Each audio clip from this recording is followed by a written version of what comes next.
Hi guys, my name is Yudi, and I'm a senior. And I think that I was asked to talk to you guys today because of a decision that I made 7 years ago.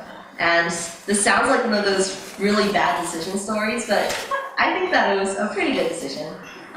What it was I decided when I was 10 years old to move here to the States and study here virtually on my own while my parents were in China. And since then, I've been staying here with a family friend. And some of you guys might be thinking, that sounds really great. I would love to live away from my parents. And other of you guys are thinking, well, why would you ever do that? You were so young. But I think that in order to understand all the benefits and all the detriments of what I did, we have to take ourselves back in time a little bit. So, one of my earliest memories is of when I was around 3 years old, and I'm sitting in bed, and this takes place in Beijing, China. And I'm waiting for my mom to come tuck me into bed. And at this point, I'm living with my mom and my grandma in China, while my dad is in the States getting his master's degree.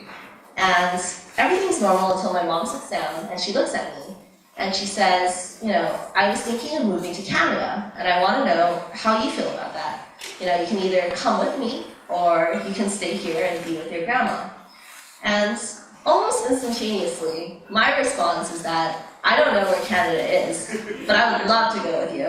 And I think that any foreigner would probably make the same decision.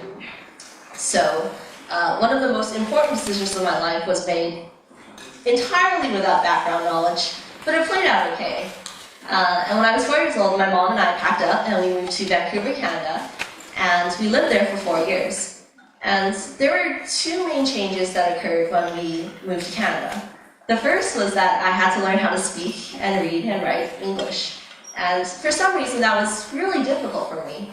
So I remember I would be standing on a chair, and then there would be a wall full of Post-it notes in front of me. And then my mom would point to one, and there would be letters of the alphabet on the Post-it notes. And then she'd be like, "What's that?" And I'd be like, "I have no idea." And this continued for several years, I'm not even joking. But the second change that occurred when I moved to Canada was economic. Because when we were living in China, my mom was a federal judge. When we moved to Canada, my mom worked in one of those factories where they clean and scale fish before they're sold into the supermarkets. So that was a really big change for me. And as a young child, I didn't really understand what that kind of change meant. So, without any real form of impulse control, I would still ask for things. And then my mom would have to have, the hard job of telling me that, no, we can't afford that. And years later, when I look back on that part of my life, it really made a big impact on me because it inspired me to be able to work harder in order to support my parents later on. But when I was 8 years old, my mom packed us up again, and we moved to Boston to live with my dad, who at this time had finished his education. And the first time when we first went to Boston, it was the first time that I had seen my dad when I wasn't a baby. So he met us at the airport, and he was like, "Give me a hug." And I was like, "I don't know who you are." Because, I had no idea who this man was. And my mom was like, "Go give him a hug." So that's how that played out. And long story short, Boston was great because it was just my whole family together. But eventually my mom decided, after a year of living there, to move back to China. And this was where I was given the second most important decision in my life.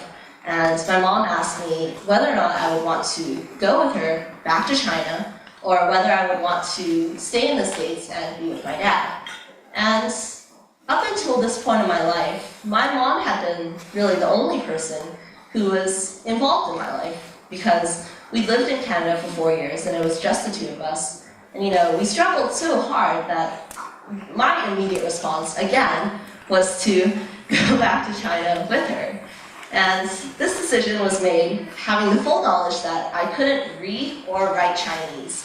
So, that was a really big leap for me once I did move to China, because the first difficulty was finding me a school. And then once we found me a school, I was supposed to be in the 4th grade, and instead they put me in the 3rd grade. So I was a year behind, and I still couldn't catch up, because I'd never been exposed to Chinese schooling up until that point in my life. But, the Chinese problem was so prevalent that at the end of the year, when I was taking my science final, my teacher had to call me up to the front of the room, and I stood next to his desk, and then he read me the question while I verbally responded with the answer, because I just wasn't able to take it on my own. And by the end of the year, it was really clear to me and my mom and everybody around me that I either had to work really hard to catch up to all of my classmates and skip a grade because I was one grade behind, or I had to go to an international school, which is basically a school where they teach in English and Chinese. So that summer, my mom and I took a few tours, and we looked at a few of those schools. And the thing that amazed me the most was that I was getting the exact same education that I was getting in Boston and in Vancouver, only I had to pay thousands of dollars for it. And even though my family was doing better economically at this time, it was still a burden for me, and I felt like it wasn't worth it. So one day, my mom and I are coming home from a tour, and we're on the bus, and she looks at me and she asks me how I felt about the school. And my really candid response was that I wanted to go back to the United States. And my mom was just like, wait, that's not an option right now. And she still entertained me though, and then we got home and she called my dad, and at this point both my parents are living in China. And they both asked me a lot of questions, like the logistics, who I'm going to stay with, how I'm going to do that, how often I'm going to come back. But I think that they mostly asked me those questions to make sure that I was sure that I wanted to come back and on my own. But I thought that I made my decision because I felt like it was time that I started taking responsibility for my family and looking towards the future in order to be able to provide for my parents who had worked so hard for me. And I felt like that wasn't possible for me if I stayed in China. So the only option was to go back to the States. So in September of 2006, I was on a flight to LA by myself, and I've been staying here ever since with a family friend. And for those of you guys who know me, I call her my grandma, but I would consider her to be 25% a second grandmother to me and 75% my caretaker, so somebody who gives me somewhere to live and cooks for me. And when I first got here, my dad was really concerned about the fact that I was really young and there was nobody to raise me.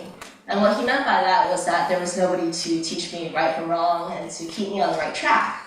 But for me, my main concern was just making sure that the choice I made was worth it, because I only got to see my parents once during the year, and that was during the summer whenever we didn't have school.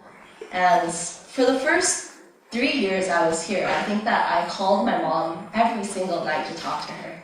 And some of you guys are like, wow, that's a lot. I can't even keep an hour of conversation with my parents.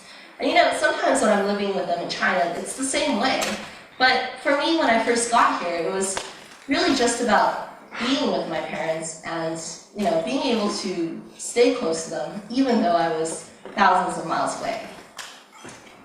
So, if there's anything that I want to leave you guys with from my story today, it's that in order to go somewhere, you have to know where you're going, right? So we wouldn't aimlessly walk in one direction if we meant to go somewhere in life. And that's the same thing for our decisions, because when we first make a decision, we should know what we want to result from that decision. And when I first made my choice 7 years ago, I didn't really have a full understanding of what was happening in my life. And when I look back on it now, 7 years later, I have a much clearer picture. But I think that altogether, I don't regret my choice. And that's because I had a general idea of who I wanted to be and where I wanted to be and what I wanted to be able to give back to my parents later on. So, I hope that my story today has helped you guys with your lives and with your unexpected journeys. Thank you.